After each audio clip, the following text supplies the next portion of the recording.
Por isso, nós precisamos montar uma poderosa imprensa.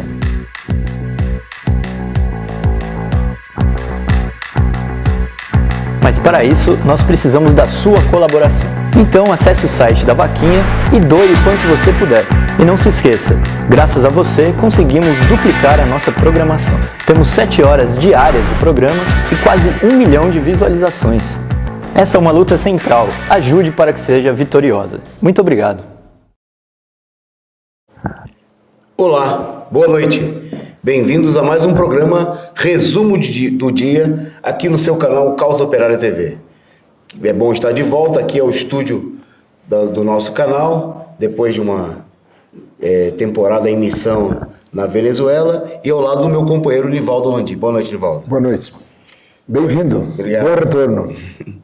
Companheiros, nós retomamos aqui o resumo do dia com uma pauta para lá de quente, para lá de agitada nos dias de hoje, né? Quando a situação parecia que se normalizava no sentido dos planos da direita, com a aprovação em primeiro turno da reforma da Previdência, a coisa fica a cada dia tem novidades, aumenta a crise do governo Bolsonaro, aumenta a crise econômica. O nosso destaque hoje é a crise política, mas principalmente a crise econômica. Um recuo de 6% na produção industrial em relação ao ano passado e uma queda, preste atenção, uma queda de 40% na balança comercial.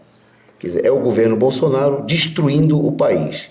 Então, acompanhe daqui a pouco, nós vamos tratar desses e de outros assuntos importantes, né, mas vamos já começando com a nosso tradicional agradecimento ao pessoal que chegou aí na frente, que tá junto com a gente assistindo o programa aí. A Jaqueline Teles, a Ana Rodrigues, ao Rio Catelli Digital, ao Vanderlei Moraes, a Ana Lúcia Luquezzi, o Fabrício Caldeira Ferreira, Ângela Silva, de novo, que bom ter você conosco, e a todo mundo que está chegando aí, a Ana Luquezzi, boa noite a todos os membros, aqueles que vão estar também depois nos assistindo na retransmissão do nosso programa.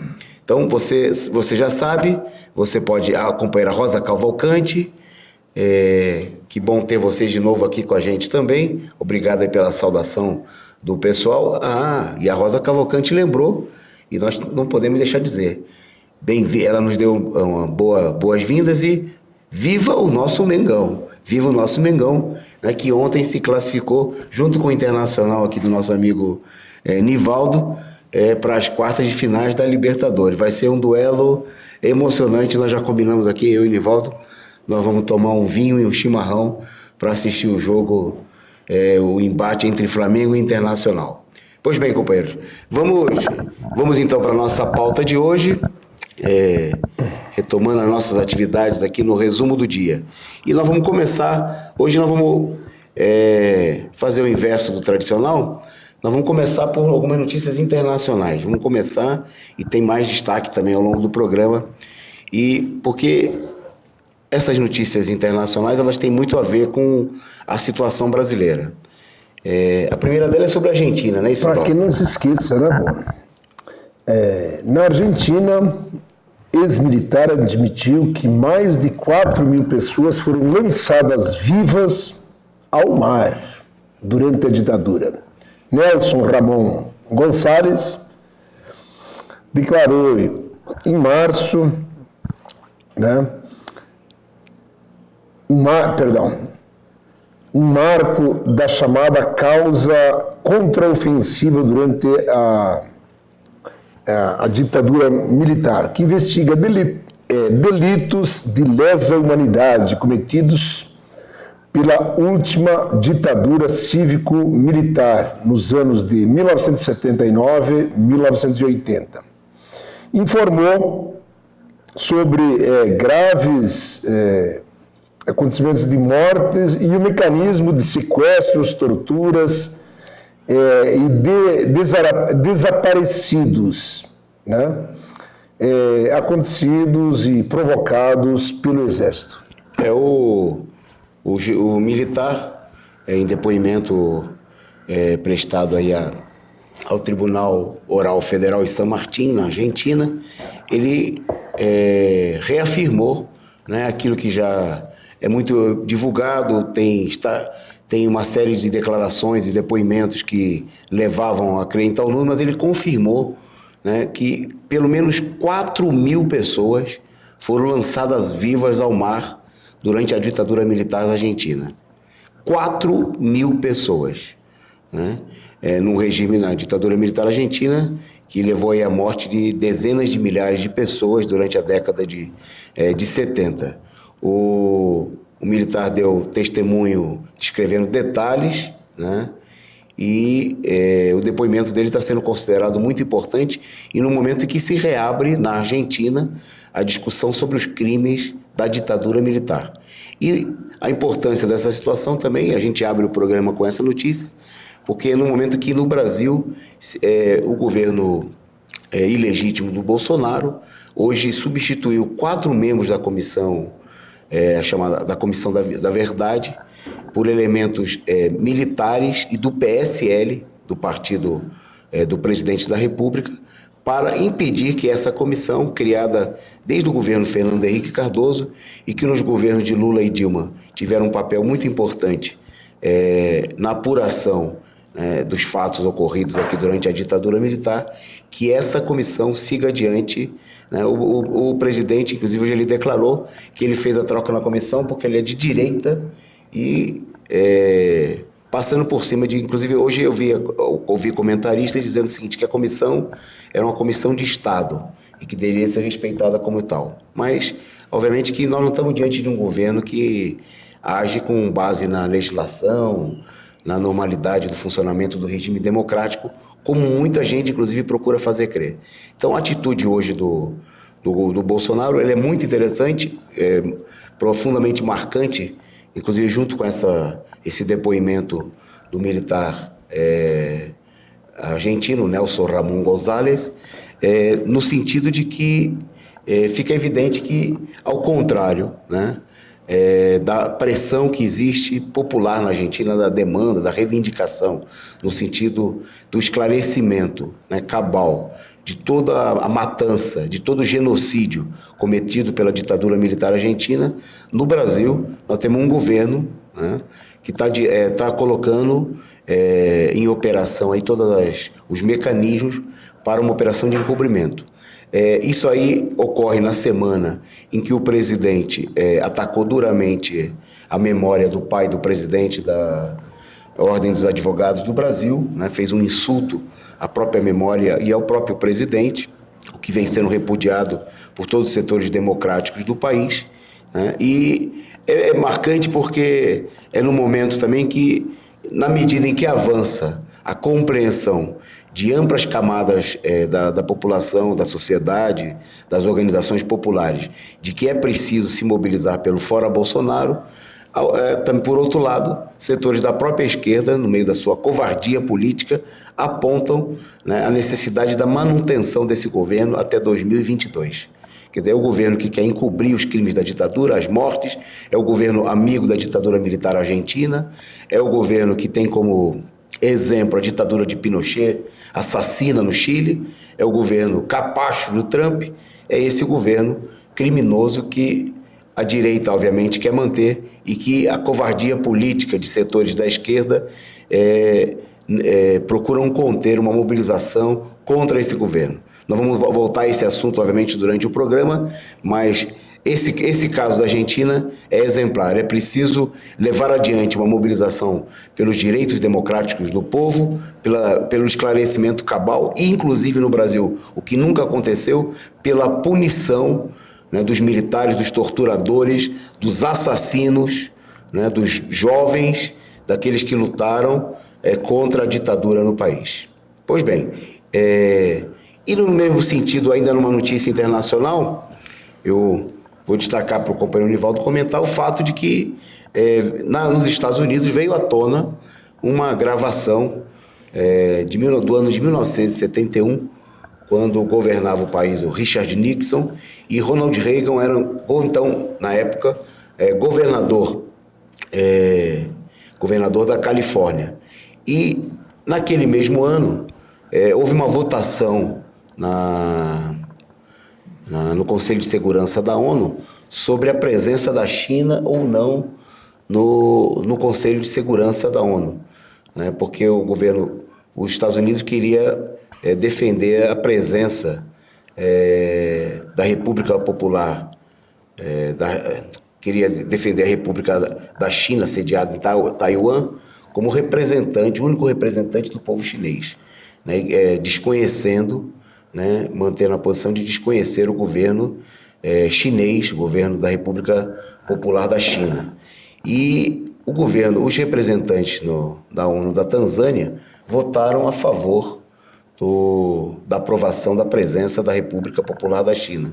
Bom, e aí, vendo o fato, e num comentário por telefone com o Nixon, o Reagan declarou: ver esses macacos desses países africanos malditos ainda não se sentem confortáveis nem de usar sapatos. Né? Uma declaração não só racista, mas de total desprezo pelos povos africanos, mas que mostra claramente aí a posição do governo imperialista. A declaração é feita agora, mas dá para dizer que mudou muita coisa de lá para cá? Nem lá, nem aqui. Interessante, né, pô? Um momento de afirmação, né, pô? A ONU é um feudo do imperialismo, né, pô? Os países colonizados, né? Colônias mesmo, né? Quase. Às vezes, uma vitória alcançar já é um acontecimento interessante, né? Mas eu fico imaginando, né? Esse bravo povo irmão, né? Afirmar a sua cultura popular lá nos salões da ONU, né? Pô? Foi uma coisa inusitada, linda, né? Pô? Linda mesmo. E por outro lado, mostra o desprezo, né, pô? O imperialismo, o Reagan, somente aceitar os negros lá como aceitam o Brasil hoje, né, pô? Só dizendo sim, senhor, concordando tudo com o imperialismo, concordando tudo com os americanos. Já é uma afronta votar contra o que o imperialismo quer, né, pô? Segundo a manifestação do Reagan, né, pô? E ainda eles faziam um carnaval temporão lá nos salões da ONU, pô. E eu gostaria de ter visto, né? E lembrar, né, pô? O cochinato nosso aqui, né, pô? Até hoje, né? Chamam aí os nossos irmãos negros de macacos, né, pô? Tá? Pensando bem, nada mudou aí, né? Precisamos ainda, então, essa luta, né, de reafirmação, de reconhecimento, e uma coisa que mais dá orgulho ao Brasil, né? O Brasil seria muito careta, né, pô? Sem a contribuição aí do povo negro, né, pô? Tá? Que é a maioria em nosso país. Pois é. Vamos lá. Vamos em frente? Vamos em frente. Só antes de você seguir, Nivaldo, queria agradecer aqui o superchat, né, do Para Que Postar Só Tem no Face, que mandou aqui um recado. Boa noite. O Maduro não vai fechar o Congresso golpista? Uma corja que apoia a invasão do próprio país? Só rapidamente respondendo ao Para Que Postar, o próprio governo da Venezuela, como a gente viu aí nos relatos que nós fizemos ao longo dos últimos dias do encontro do Foro de São Paulo, se sente muito pressionado pela situação. O foro foi usado no sentido de procurar reforçar essa unidade em torno do Maduro, do povo venezuelano, né, da luta do povo venezuelano, mas obviamente que a pressão, o problema da política que a esquerda adota, inclusive fora da Venezuela, influencia e pesa muito no sentido de uma política de conciliação. Nós vimos, por exemplo, que no foro estiveram ausentes as principais lideranças políticas da esquerda latino-americana, inclusive do Partido dos Trabalhadores. Eu queria destacar, nós já falamos aí ao comentar o acontecido, que não houve um único deputado, um único senador do PT que comparecesse ao Fórum de São Paulo. O presidente Lula, por exemplo, que infelizmente está preso, não pôde comparecer.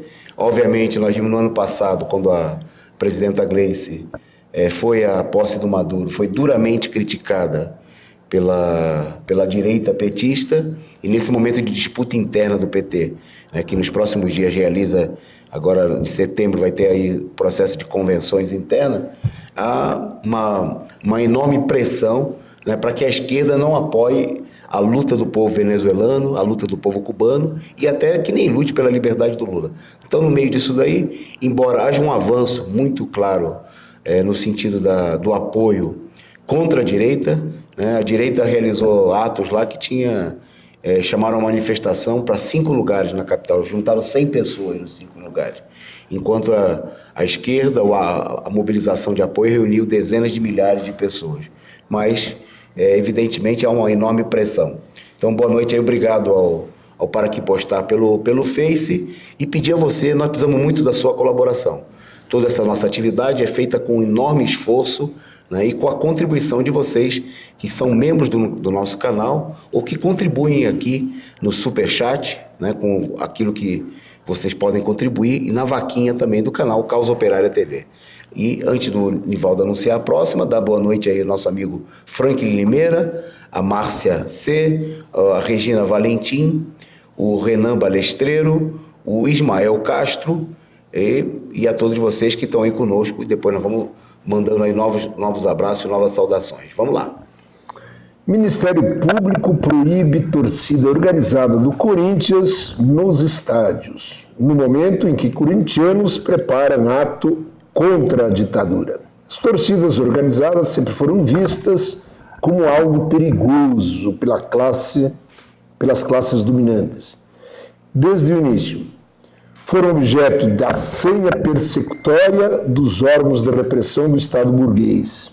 Com o golpe, então, de Estado de 2016 e a ascensão da extrema-direita, contudo, os ataques tornaram-se mais intensos e tendem a se multiplicar. O alvo da vez, Camisa 12, uma das principais torcidas organizadas do Corinthians. O fato que precisa ser denunciado, a inserção da justiça, do judiciário golpista, que além de reprimir a esquerda, de colocar Lula na cadeia, de estar em São Paulo num processo de perseguição aos ativistas do movimento de moradia, de estar aí numa perseguição aos sindicatos, às organizações de trabalhadores, o alvo da vez, em todo o país, já não é uma novidade, são as torcidas de futebol. Torcidas que estão cada vez mais, na medida em que são verdadeiras expressões do sentimento popular, no país do futebol. A gente viu, por exemplo, aí no último final de semana, no Vasco e Palmeiras, um enorme fora Bolsonaro da torcida vascaína, coisa que vem se repetindo nos últimos estados. E setores da torcida corintiana, se a produção puder só parar para mim, eu não lembro agora qual é, acho que é a Democracia Corintiana, está convocando para amanhã um ato em defesa da democracia, justamente diante das manifestações reacionárias e saudosistas da ditadura militar do presidente ilegítimo Bolsonaro.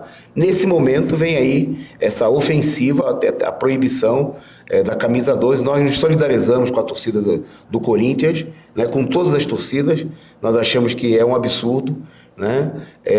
As torcidas brasileiras sempre conviveram, foram aos estádios. É um esquema que tem a ver, em primeiro lugar, com a repressão, com a tentativa de tirar o povo das ruas, tirar o povo dos estádios, e que tem a ver, obviamente, também com o interesse dos grandes monopólios que controlam o esporte no Brasil, as transmissões de TV, que não querem os estádios para os torcedores, não querem o esporte para o povo, mas simplesmente como um mecanismo de lucro, das grandes empresas de comunicação, das grandes marcas, dos grandes monopólios esportivos.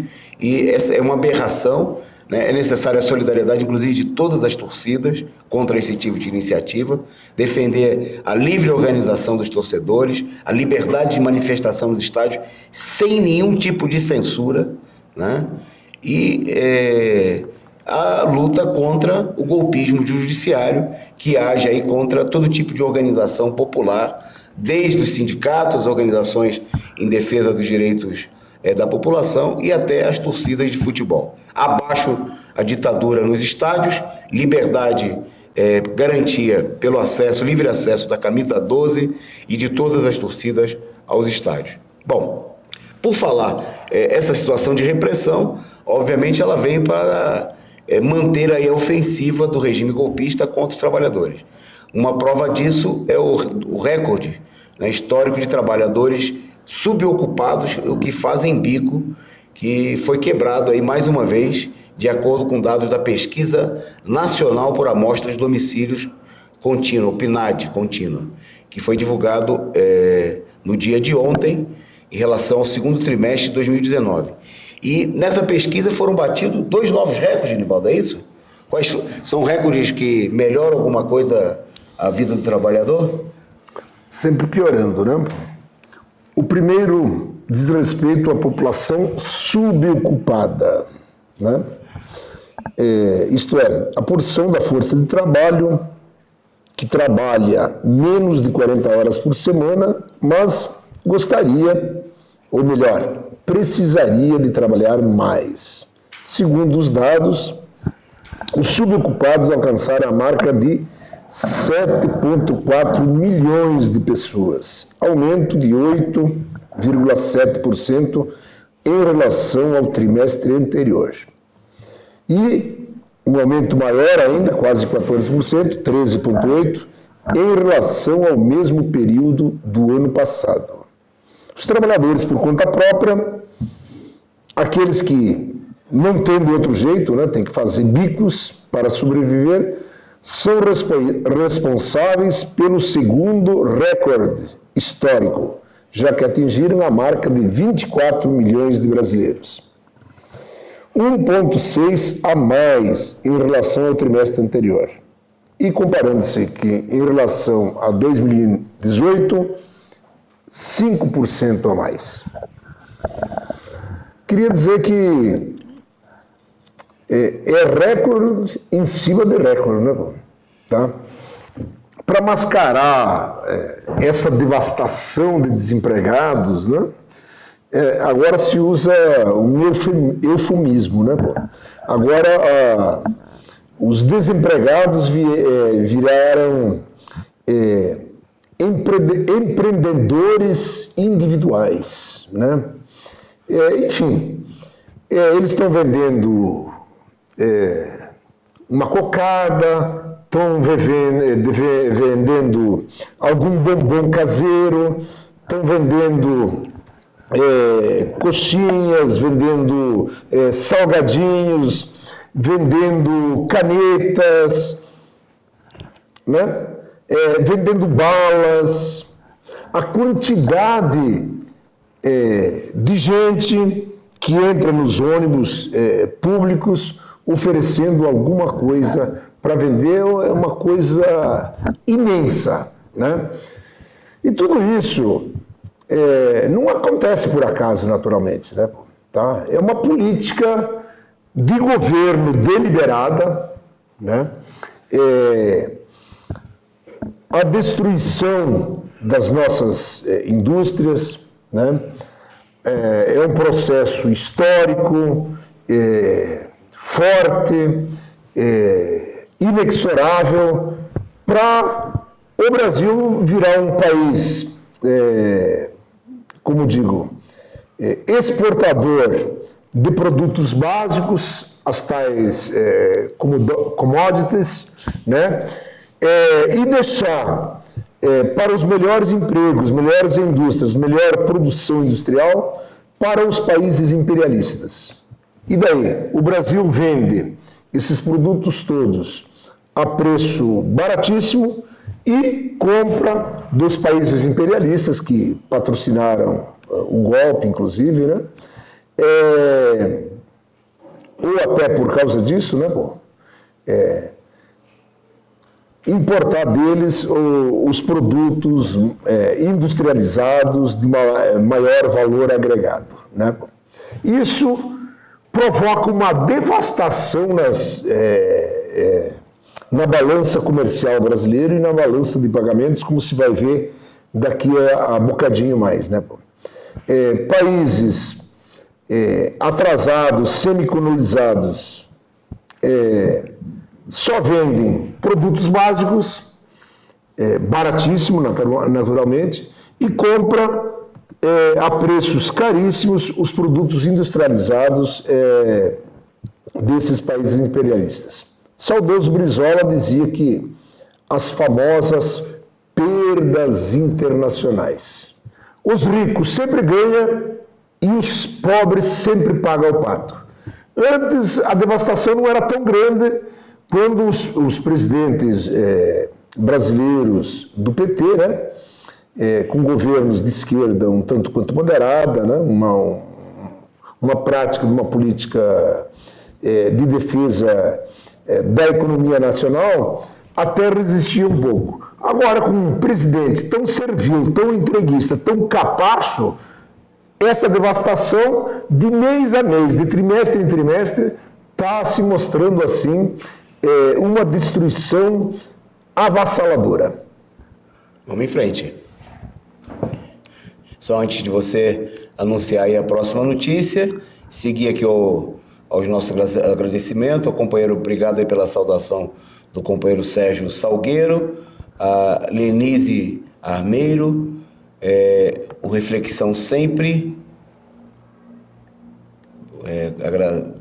destacando aí o papel da imprensa do PCO, a Raquel Sampaio, não sei se já cumprimentei, obrigado aí também pelo compartilhamento.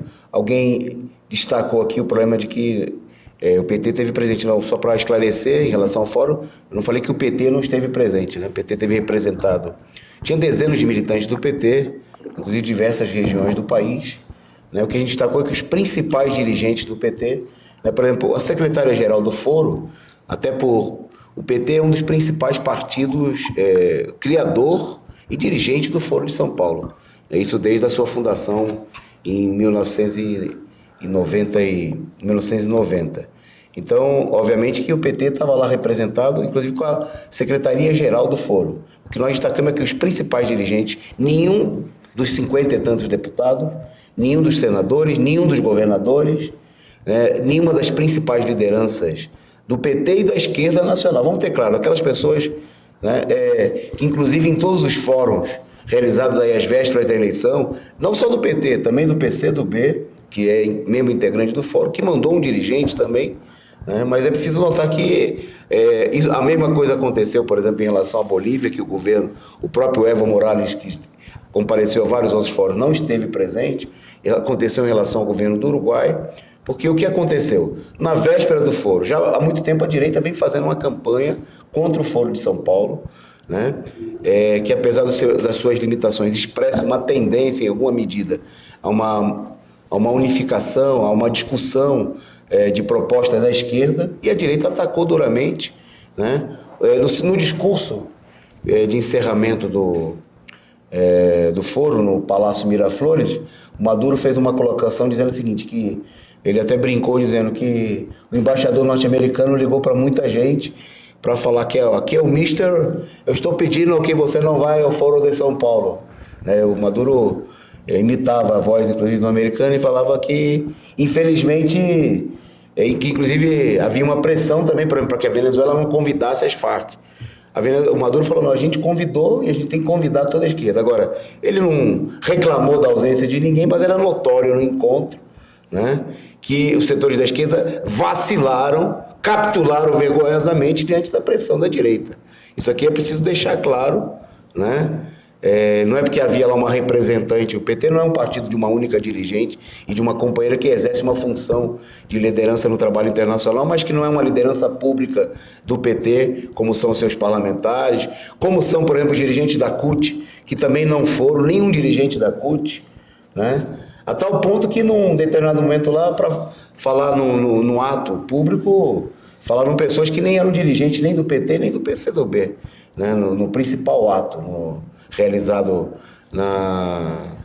Então, havia uma presença grande de militantes do PT, que mostra, inclusive, uma tendência, a importância que os militantes do PT entenderam, como nós que fomos convidados, a importância de ir à Venezuela em apoio à luta do povo venezuelano, contra o bloqueio a Cuba, fazer campanha pela liberdade do Lula, né, como muita gente fez lá, nós fizemos, e muita gente fez colhendo assinaturas e divulgando, inclusive como a própria companheira Mônica Valente, a campanha pela liberdade do Lula. Agora, é preciso, né, denunciar, é preciso debater mais do que denunciar, porque não se trata de um problema, mas de deixar claro que a pressão de setores da direita, da esquerda pequeno-burguesa, que capitula diante da direita, influenciou em todas essas ausências aí.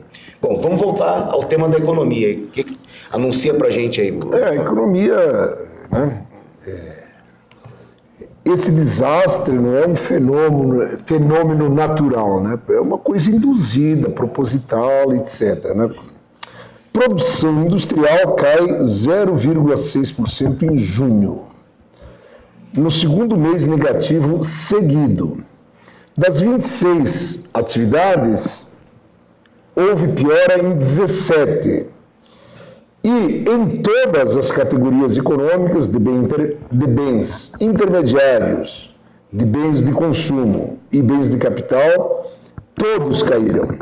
A produção industrial brasileira registrou em junho uma queda, já dita, de 0,6%, na comparação com maio, que já tinha caído também. Foi o segundo mês seguido de contração do setor. Em maio, a indústria teve queda de 0,1%. Bom, pedi para a produção segurar aí o gráfico que vocês têm aí na telinha de vocês, que vocês assistem conosco aí, que nos acompanham. E então, nós temos aí a evolução mensal da produção, sempre em comparação com o mês anterior, né? Então, a gente percebe ali na tabelinha que vocês veem, que além de ser o quarto mês consecutivo de queda, né, a elevação que aconteceu em fevereiro foi muito insignificante, 0,6%. Aí nós tivemos antes de janeiro a outubro de 2018, de janeiro a julho de 2018, né, 1, 2, 3, 4, 5, 6, 7 meses de queda. Então, em um ano, em 12 meses, foram 11 meses de queda na produção industrial. E o dado mais importante para a gente, porque o gráfico é a gente analisar de conjunto, é que o nível da produção industrial desse mês de junho de 2019, comparado com o do ano passado, representa uma queda de 5,9%. Quer dizer, 6% é uma queda brutal, né? Uma queda enorme, que de maneira nenhuma, porque a gente liga a televisão toda hora e é uma tentativa dos falsos analistas, pode voltar, produção, para a gente, os falsos analistas de economia, dos grandes monopólios de comunicação, procuram apresentar de que a reforma da Previdência e uma suposta queda na taxa de juros que foi anunciada hoje, de 0,5%, isso aí estaria criando, em alguma medida, alguma tendência positiva. Nada disso. O que nós estamos vendo é uma brutal queda na economia, né?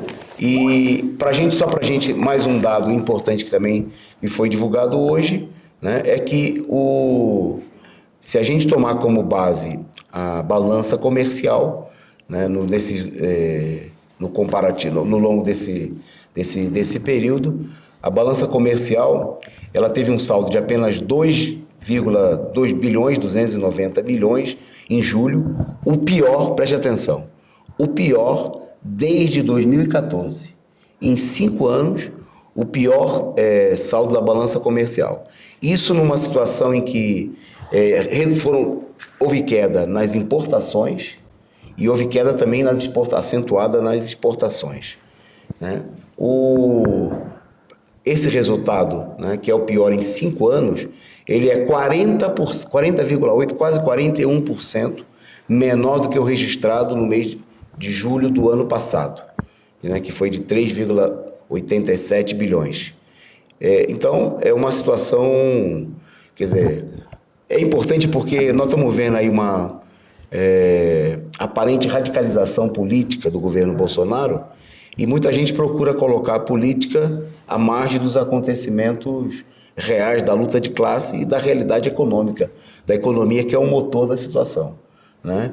E todo esse posicionamento do governo está correspondendo a uma situação seguinte: o país está indo de maneira acelerada, né, para uma situação de profunda crise. Hoje, por exemplo, o secretário de Estado norte-americano, um representante do Trump, esteve aqui no Brasil se reunindo aí com Bolsonaro, com outros representantes de governos capachos latino-americanos, e falando que eles estão preparando um plano para retomada da economia na Venezuela, quando derrubarem o Maduro. Na realidade é o seguinte: a economia precisa ser retomada no Brasil, porque aqui nós estamos... se a situação na Venezuela é difícil, né, e é difícil por conta do embargo provocado aí pela maior potência capitalista do planeta Terra contra um país pobre, um país em dificuldade como é a Venezuela, né, ainda mais contra um país, uma ilha pequena como Cuba, mas no Brasil, supostamente amparado, né, porque ao mesmo tempo também o Trump fez afagos, aí disse que o Brasil é o melhor, é o principal alinhado fora da OTAN. Agora, de maneira concreta, sabe o que significa? Nada, né? Significa que o Brasil está... Toda essa política que nós estamos vendo aqui, de destruição da indústria nacional, né? Que ontem, inclusive, no programa foi denunciado aqui, mais uma vez, que toda a operação criminosa Lava Jato se volta contra a indústria brasileira. Ontem foi a cervejaria Petrópolis, né? Assim como antes tinha acontecido com a Odebrecht, com a JBS, com a Petrobras, um conjunto de empresas sendo destruída por toda essa operação criminosa em favor dos interesses dos grandes monopólios norte-americanos. A gente vê a mesma coisa em toda a política diplomática do governo ilegítimo do Bolsonaro. Quer dizer, essa política está dando resultados.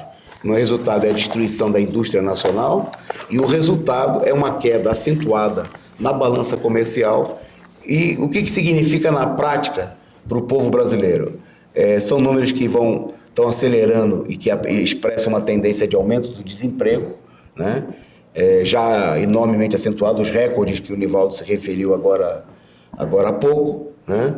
E uma situação que mostra o país descendo ladeira abaixo e que mostra que o problema da luta política pela derrubada do Bolsonaro não é só um problema político, não é só um problema de que ele é amante da ditadura e ele gostaria de fazer como a ditadura da Argentina e jogar 4 e, se possível, 40 mil pessoas.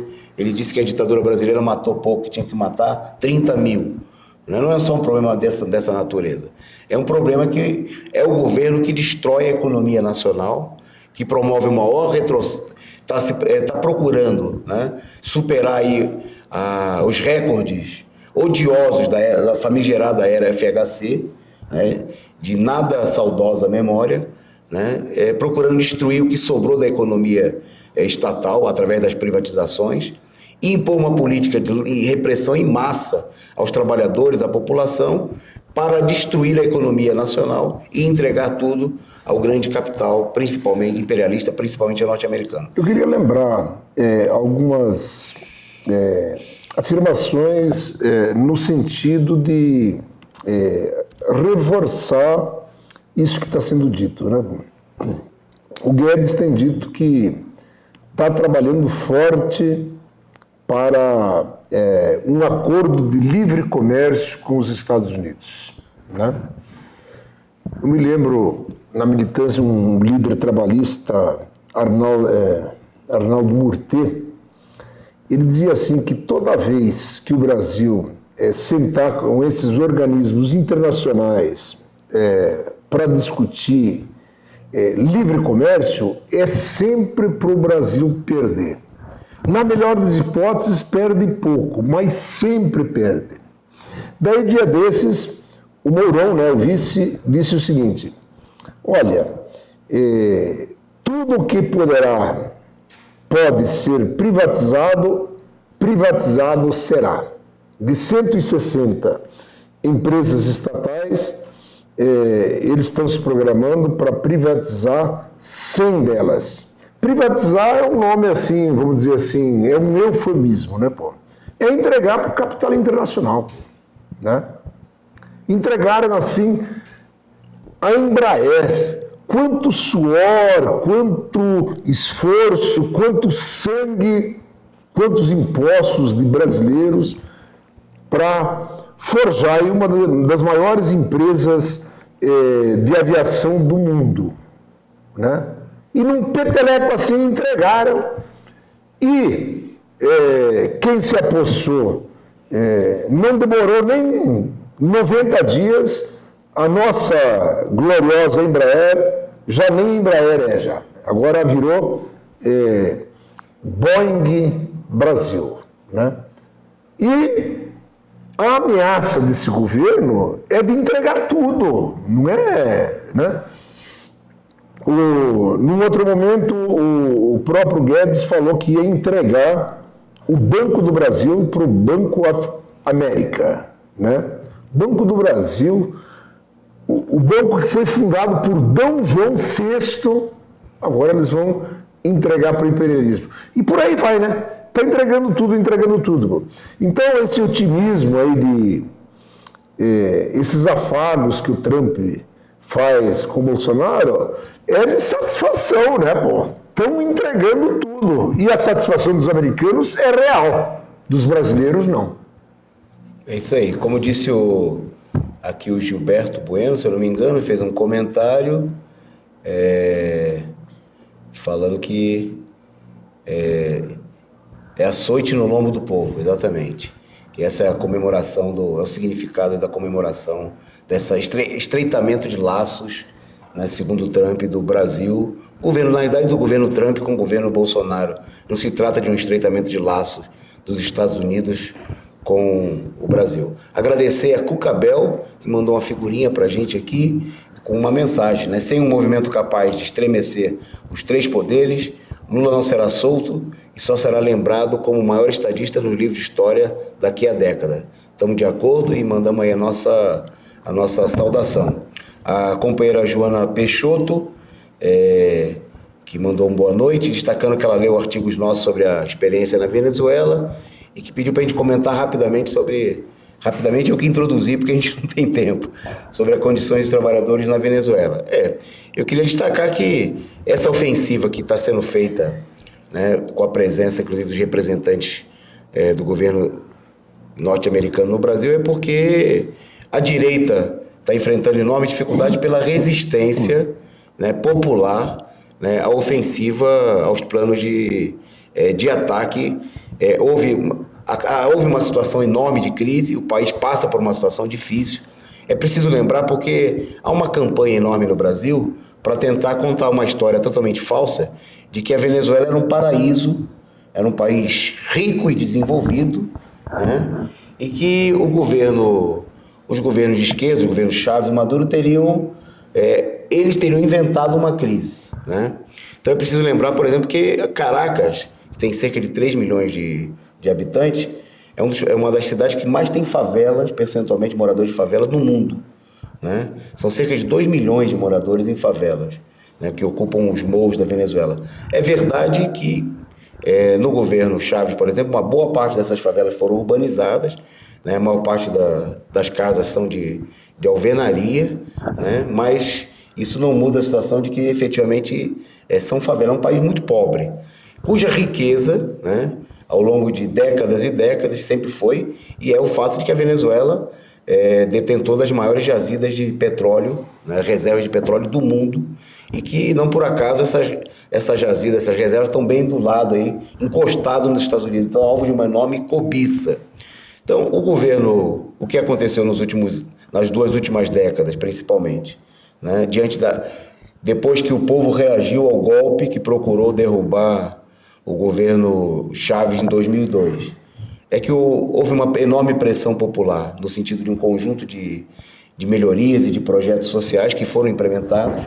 Eu chamaria a atenção para o pessoal estar à disposição aí no diário Causa Operária, causaoperária.org.br, tanto o nosso balanço do foro como o relato que nós estamos fazendo. Nós vamos publicar uma parte 3, que é a Venezuela que a imprensa golpista não mostra.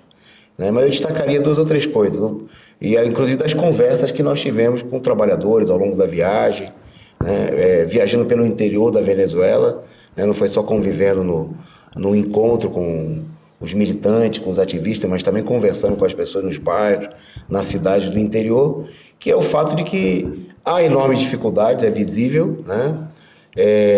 Houve uma situação de maior desabastecimento, mas está sendo enfrentado. Não é verdade que você...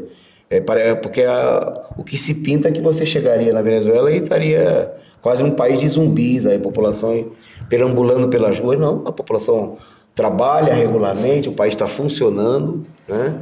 E que a gente comparar, é importante comparar a situação, porque no meio de todas essas dificuldades, por conta das políticas adotadas nos últimos anos, a população venezuelana não paga combustível. Para a gente ter uma ideia, com R$1 dá para você abastecer o seu carro o ano inteiro. Né? É que o pessoal gasta um pouquinho mais porque a menor nota, quando o cara vai pagar, ele deixa de troco pro cara do posto, que é com 5 centavos. Ele dá uma nota de 100 bolívares e ele deixa, porque não dá... Aquilo ali paga para encher o tanque durante uma semana, mas ele deixa de troco pro frentista. Não se paga, então nessa situação não se paga por combustível, não se paga, o transporte é muito barato e foi destruído pela sabotagem das empresas privadas de transporte, né?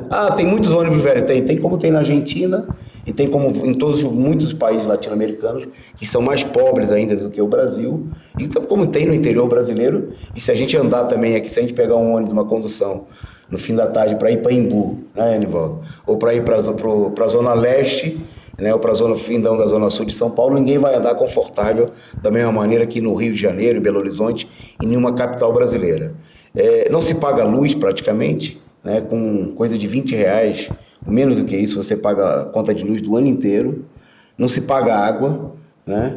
Quer dizer, então nessas condições, né, o que houve é uma sabotagem muito grande, mas obviamente que esse povo enfrenta a situação.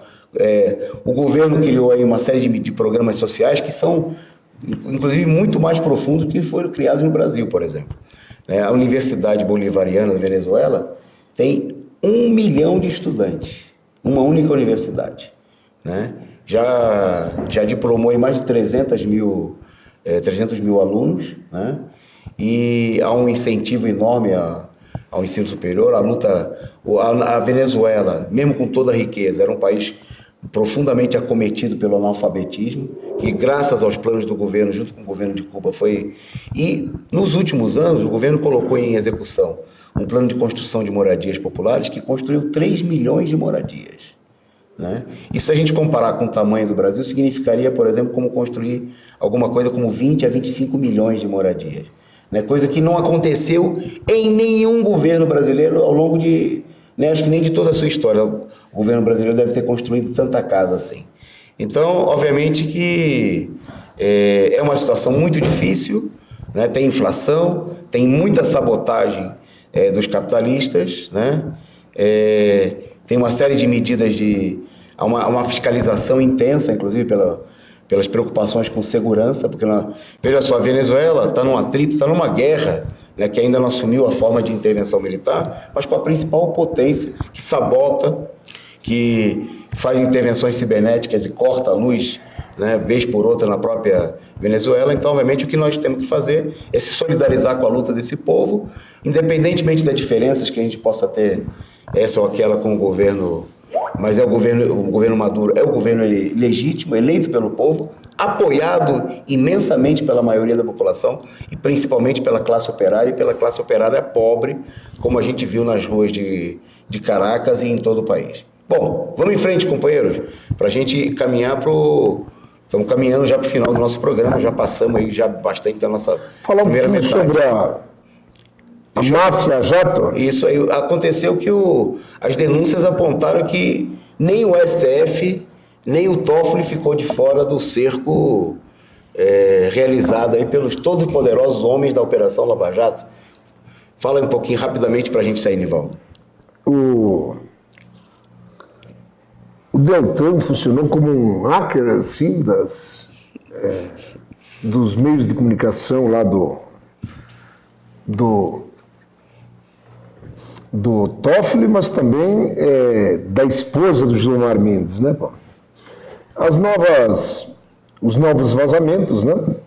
Mais uma reportagem da Vaza Jato veio à tona para escancarar o caráter persecutório que tem a Operação Lava Jato com a troca de mensagens entre Deltan Dallagnol, né, que incentiva realizar um cerco a Dias Toffoli após o ministro do Supremo proferir decisões contrárias aos interesses dos integrantes da Operação Lava Jato. Apesar de ministros do Supremo não poderem serem investigados por procuradores da primeira instância, a força-tarefa, em época de golpe, sigilosamente levantou informações sobre Toffoli. Informações essas que repassaria mais tarde ao gabinete do Procurador-Geral da República, Rodrigo Janot, que teria competência para tais ações. Quando Toffoli proferiu decisões que desagradaram a Lava Jato, como, por exemplo, o afastamento do caso da eletronuclear de Curitiba e a soltura do ex-ministro Paulo Bernardo, os integrantes trataram de vasculhar ilegalmente, criminosamente, a vida do ministro em busca de algo que pudesse ser usado contra ele. Qualquer informação que pudesse ser apontado como indício de corrupção, né? Quer dizer, se usa possíveis deficiências ou possíveis malfeitos, vamos dizer isso, né, pô? Não para corrigir a corrupção, mas para fazer valer essa perseguição que está totalmente desmascarado, né, pô? Não serviu para combater corrupção coisíssima nenhuma.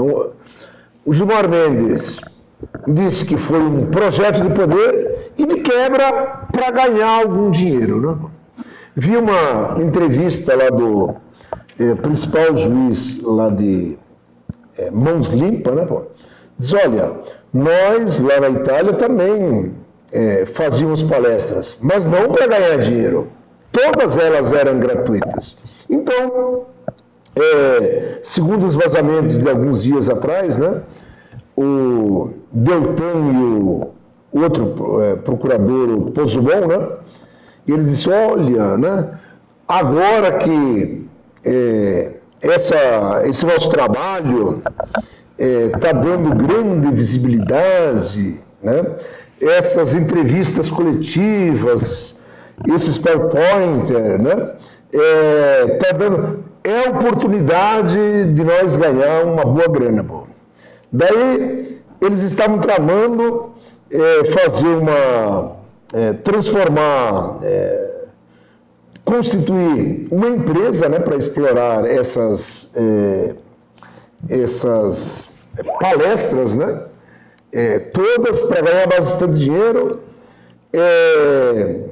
e para fugir da possível investigação da Receita Federal, eles iam nomear as próprias esposas como laranja do negócio. E também para sonegar imposto, né? Corrupção da grossa, pura, né? Como diria o Rui Costa Pimenta, né? Essa operação Lava Jato contra a corrupção, comandado pelos maiores corruptos e picaretas. E eles estão aí. Não estão sendo investigados, não foram demitidos e nenhum deles preso ainda, né? Se alguém precisasse ser preso, são esses, né, que estão cometendo não só ilegalidades. Dias atrás, no primeiro vazamento ainda, Gilmar Mendes, né, ministro do Supremo, um dos, né, perseguidos aqui, ele disse que da primeira declaração do Deltan Dallagnol, Deltan mas o então juiz Moro, eles tinham, com aquele ato, anulado a condenação de Lula. E Gilmar Mendes disse mais: não só anularam, como cometeram crime. Bem, isso dito por um ministro do Supremo, de ofício, o ministro do Supremo, no mesmo dia, deveria ter dado uma ordem de soltura do Lula e, no segundo momento, decretar a prisão de Deltan e do atual ministro, então juiz Moro à época. Mas nada disso está acontecendo. Parece que está tudo bem, né? Agora tem aí o Moro, né? Perseguindo quem jogou no ventilador os podres dele, pô. E não o Moro preso, né? Ele está tentando deportar o Glenn Greenwald, né? Que fez aquilo que um bom profissional do jornalismo fez, que tomou conhecimento dessas informações que o Brasil inteiro precisa fazer e fez muito bem feito. Divulgou, está divulgando, vai continuar divulgando. E é isso que precisa ser feito. Vamos em frente, nós estamos nos minutos finais, já a produção deu um toque aqui que a gente está estourando o nosso tempo, então eu vou fazer uma rapidinha aqui com o Nivaldo. Eu anuncio uma, ele anuncia a outra, para a gente caminhar para o final. Eu queria destacar, no meu destaque, vou deixar para o Nivaldo destacar aí o final de semana, que aqui se falou da liberdade do Lula, então ele vai falar sobre as atividades que estão sendo programadas aí. Mas antes disso, eu queria destacar, hoje houve um ataque duro, o golpista Lauro Jardim, colunista da Globo. Golpista, né? O Globo, ele atacou aí perguntando onde anda o exército do Stelle, para fazer uma provocação contra a liderança aí do movimento dos trabalhadores rurais sem terra. Na tentativa de desmoralizar, né, quem luta pela terra e a força desse movimento dos trabalhadores do campo, né? Isso no momento em que o Bolsonaro colocou como meta acabar com a luta pela terra, que vem se intensificando todo tipo de matança no campo contra os sem terra, contra inclusive os indígenas, né? Então uma clara provocação. Nós queríamos não só se solidarizar com os companheiros do MST, mas colocar claramente o seguinte: nesse momento há uma enorme pressão, é preciso um plano de ocupações de terra para derrotar Bolsonaro. E chamar a atenção para vocês lerem sobre esse assunto amanhã na página do nosso diário, no causaoperaria.org.br, né? Vai ter uma matéria sobre esse título: é preciso um plano de ocupações de terra para derrotar Bolsonaro. Sobre domingo, fala você, Nivaldo. Só continuando, né, vô? Pela questão jurídica, pela questão legal, pela farsa, tá, né? Tudo já está confirmado que todo esse processo farsa contra o Lula já deveria ter anulado essa condenação do Lula. Lula já deveria estar em liberdade. Bota a foto do mutirão aí, produção. Mas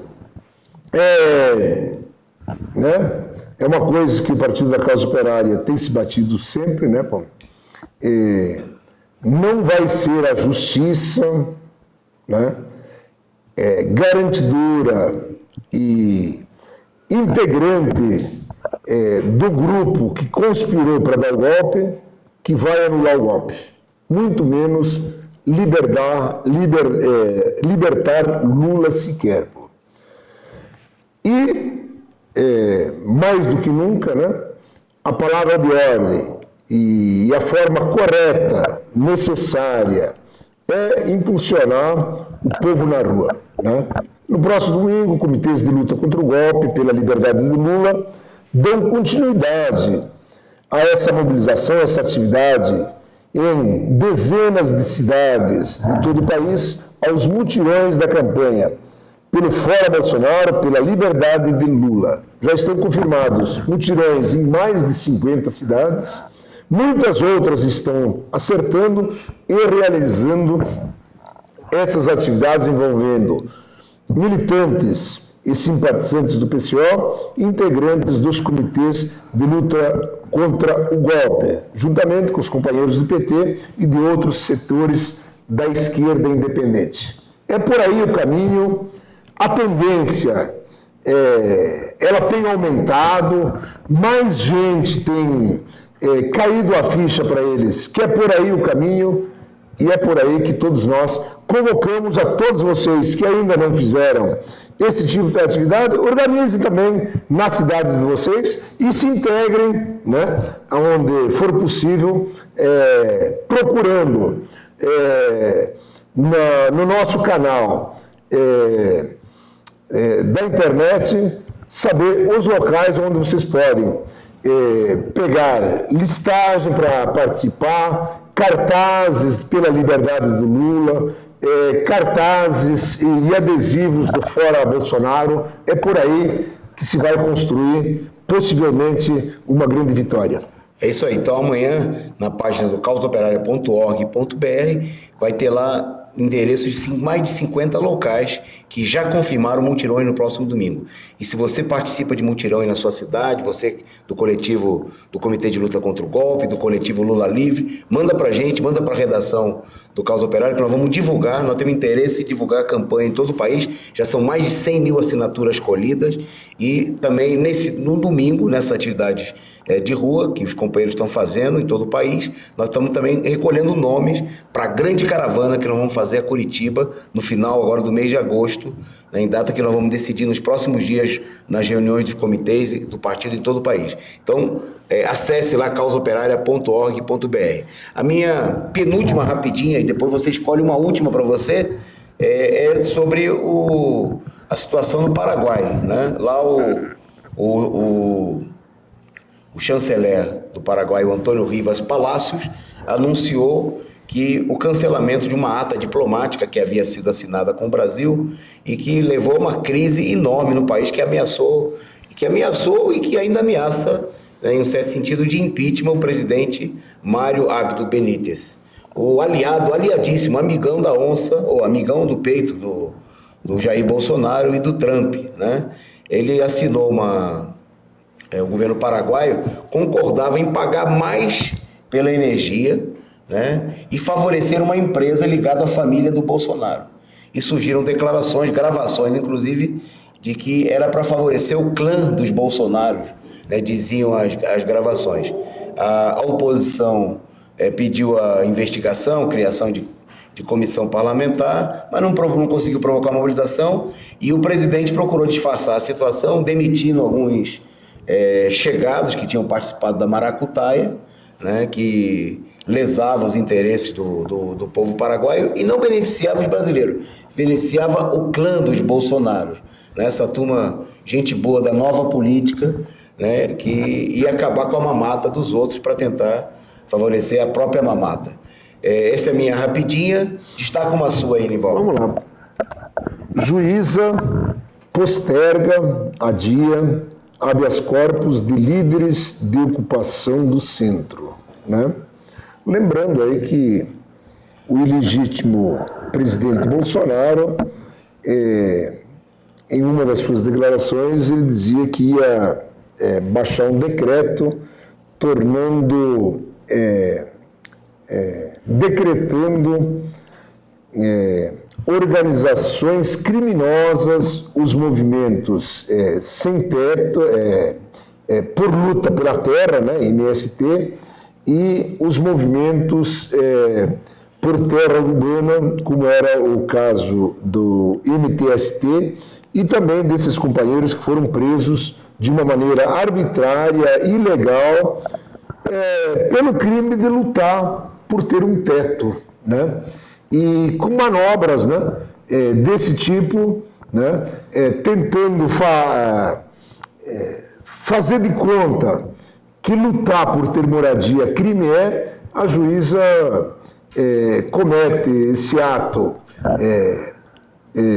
ilegal, ilegítimo, persecutório desses bravos companheiros que lutam por moradia. Fica aí a nossa solidariedade, a nossa denúncia e o nosso abraço a esses companheiros que estão aí sendo injustamente encarcerados e continuados em cárcere.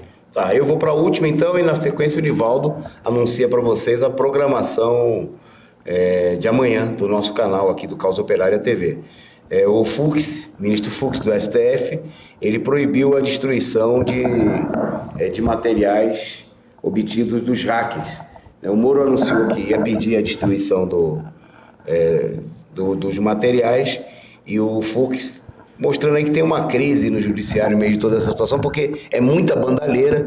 Então tem o pessoal a favor de fazer a bandalheira de um jeito e outro a favor de fazer a bandalheira do outro, né? Porque o Fux também, longe de ser um defensor da moralidade, ele foi inclusive citado nas próprias gravações, mas ele ordenou à Polícia Federal que inclusive mande cópias pro Supremo Tribunal Federal das gravações obtidas aí nos casos que estão sendo apurados agora do suposto hacker, né, com o qual estão tentando aí montar uma operação para dizer que o crime, né, teria sido a forma como os vazamentos foram obtidos, e não toda a bandalheira que os vazamentos estão denunciando. Vem mais coisa podre por aí, e amanhã a gente volta a comentar no nosso programa sobre essa situação, sobre o avanço da crise política e também a crise no meio do Poder Judiciário. Nossa programação de amanhã. Continuem assistindo a nossa programação COTV nesta sexta-feira, 9h30 da manhã, reunião de pauta. Meio-dia, vai ter colunista ou não? Nós estamos reorganizando os colunistas, a partir da semana que vem volta os colunistas. Não, né? 1h da tarde, Panorama Brasil. 2h, Aliança da Juventude Revolucionária. 15h, Jornal das 3. 16h, Programa de Índio. 17h, Universidade Marxista. 20h30, Resumo do Dia, com Ralfo e Antônio Carlos Silva. E amanhã às 19h tem Cine Clube Luiz Buñuel. Cine Clube. Não perca. Também. Né? E um abraço a todos vocês, muito obrigado pela elevada audiência. Foi bom estar de volta com vocês e com o companheiro Nivaldo. E amanhã a gente se vê de novo aqui no Resumo do Dia. Um abraço. Boa noite.